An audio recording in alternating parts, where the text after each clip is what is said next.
অবশেষে আগুন ধরলো। এইভাবে কিন্তু আমরা ভার পোড়াই, আর সে ভারগুলোকে আমরা কিন্তু এইভাবে কিন্তু জীবাণুমুক্ত করি। এই যে ভিতরে কিন্তু অলরেডি জীবাণুমুক্ত হয়ে গেছে। আর দেখেন এই যে ভারগুলো পড়তেছে, এই সিরিয়ালে আগুন যেতে যেতে ওখান পর্যন্ত চলে যাবে।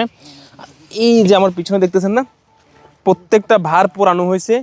পোড়াইয়া এই ভারগুলোকে আমরা জীবাণুনাশক করে ধ্যান এগুলোর মধ্যে আমরা কি করি, রস সংগ্রহ করি। এর আগে কিন্তু করি না।